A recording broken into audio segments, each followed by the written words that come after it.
रमेश बुदूड़ी जी अपने आप में एक ऐसी शख्सियत है जो भारतीय जनता पार्टी के नाम पर, देश के नाम पर कलंक है। मैं उनके बारे में बताना चाहूंगा कि उनकी माताएं बहनें उनके परिवार में रहती हैं। अगर वो अपनी माँ और बहन के बारे में अगर तुलना करें गाल की और रोड की, तो उनको कैसा लगेगा। प्रियंका गांधी एक कांग्रेस की सर्वमान्य नेता हैं और कांग्रेस पार्टी का चरित्र है, वो कभी भी हिंदू मुसलमान नहीं करती, कभी भी सांप्रदायिक बात नहीं करती, देश के लिए सद्भाव और सद्भावना की बात करती है, सबको साथ लेके चलने की बात करती है। दूसरी तरफ भारतीय जनता पार्टी एक तरफ तो कहती है बेटी पढ़ाओ बेटी बचाओ, दूसरी तरफ उनका ये कुख्यात नेता रमेश बिदूड़ी, शर्म आती है इसका नाम लेते हुए भी, ये कहता है कि प्रियंका गांधी के गाल जैसा हम कालकाजी में रोड बनाएंगे। पहले तू अपने चरित्र को तो ठीक कर ले, तब विकास की बात कर। पहले अपने आप को तो समझ ले कि मैं क्या हूं। चुनाव जीत जाने से कोई नेता नहीं बनता। जिसका चरित्र, जिसका समाज में प्रभाव और जिसका समाज के लिए करने का कुछ माजदा होता है, वही नेता होता है। चुनाव में तो ऐसा बयानबाजी चलता रहता है, बयानबाजी चलता रहता है। बयानबाजी करते टाइम ये सोचना चाहिए नेता को कि मैं बोल क्या रहा हूं, किसके लिए बोल रहा हूं। भारतीय जनता पार्टी का ये चरित्र है, ये चाल है, ये समझ है। भारतीय जनता पार्टी अपने आप को विश्व की सबसे बड़ी पार्टी बताती है और उसका एक नेता जो अपने आप को नेता मानता है, मैं तो उसे कुछ नहीं मानता, एक गिरा हुआ चरित्रहीन व्यक्ति मानता हूं जो ऐसी बात करता है। ऐसे व्यक्ति को मैं नेता ही नहीं मानता। भारतीय जनता पार्टी में अगर सबसे बड़ा कलंक है तो ये रमेश बिदूड़ी है। इसको तो त्याग पत्र दे देना चाहिए। जहां माफी मांगने से क्या होता है, पहले हम आपका कत्ल कर देते फिर आपसे माफी मांग लेते हैं, तो वापस वो बात तो नहीं आ सकती ना। उसे तुरंत तत्काल प्रभाव से इस्तीफा दे देना चाहिए। बात तो उठ रही है कि दिल्ली के सीएम का चेहरा आ रहा है रमेश बिदूड़ी, आप पार्टी से इस्तीफा की बात कर रहे हैं। अगर भारतीय जनता पार्टी के पास रमेश बिदूड़ी जैसे दिल्ली के चेहरा है तो उसका फिर भगवान ही भला होगा दिल्ली की जनता का। और दिल्ली में वैसे भी आज की डेट में आप देख रहे हैं, इस बयानबाजी से दिक्कत क्या है, चलते रहता है ऐसा। तो लालू यादव ने भी बोला है हेमा मालिनी की गाय जैसा सड़क बना होगा बिहार में, तब दिक्कत नहीं था। सुनिए, लालू यादव ने बोला तो वहां बिहार में उनको भुगतना पड़ा, बेशक भुगतना पड़ा। और आज इन्होंने दिल्ली में बोला है तो दिल्ली में इन्हें भुगतना पड़ेगा। भारतीय जनता पार्टी जो ख्वाब देख रही है ना दिल्ली में सरकार बनाने के, वो भूल जाए। अगर ऐसे नेता हैं जिनका चाल और चरित्र दोनों ही खराब है, वो किसी भी कीमत पर दिल्ली की जनता उन्हें माफ नहीं करेगी। की बात करते हैं, देखिए बड़ा दुर्भाग्य है, इस हिंदुस्तान में गंगा जमनी सभ्यता से जिए हैं हम लोग इस हिंदुस्तान के अंदर, भारत के अंदर एक ऐसी बगिया है जहां हर तरह का गुलाब, गेंदा, चमेली, हर तरह के फूल खिलते हैं, तब ये बगिया महकती है। और उसका माली जो अपने आप को ये कहता है कि मैं प्रधान सेवक हूं, मैं हिंदुस्तान का सब कुछ हूं, उससे मैं ये पूछना चाहता हूं, उसके तथाकथित नेताओं से पूछना चाहता हूं कि हिंदू मुसलमान, यही रमेश बिदूड़ी संसद में अब शब्द बोलता है मुसलमानों के लिए। बड़े शर्म की बात है। मुसलमान क्या नहीं बोलता, ये मुसलमानों के लिए बोलता है कि मुल्ले हैं, कठमुल्ले हैं, मुसलमान हैं। ये बोलने की भाषा है, संसदीय भाषा है क्या? ऐसा बोलना चाहिए। अरे हम लोग यहाँ हिंदुस्तान में सदियों से एक साथ रहते आए हैं, ईद और दिवाली हमने मिलकर मनाई है।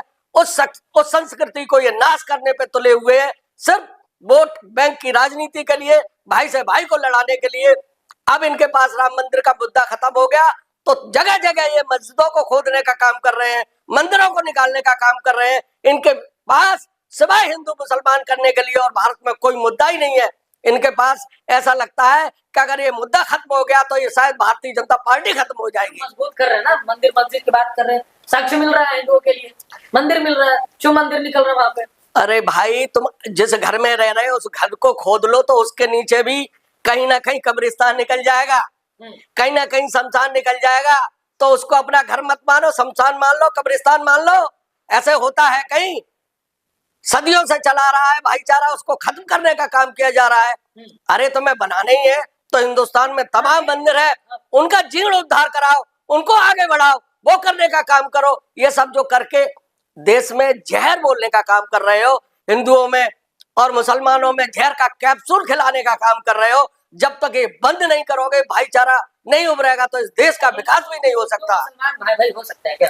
हिंदू मुसलमान सदियों से भाई भाई था। हमारे देश का जो मुसलमान है ना, सदियों पहले आप इतिहास उठा के देख लो, हिंदू था।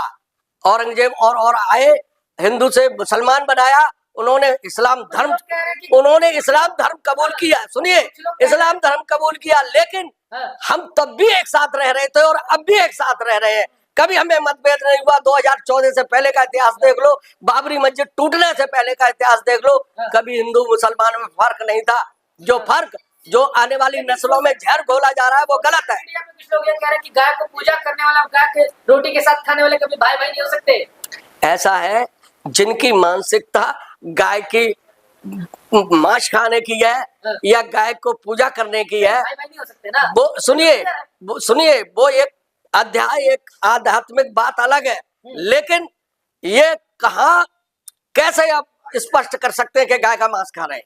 ये कैसे स्पष्ट कर सकते हैं कि गाय की पूजा कर रहे हैं?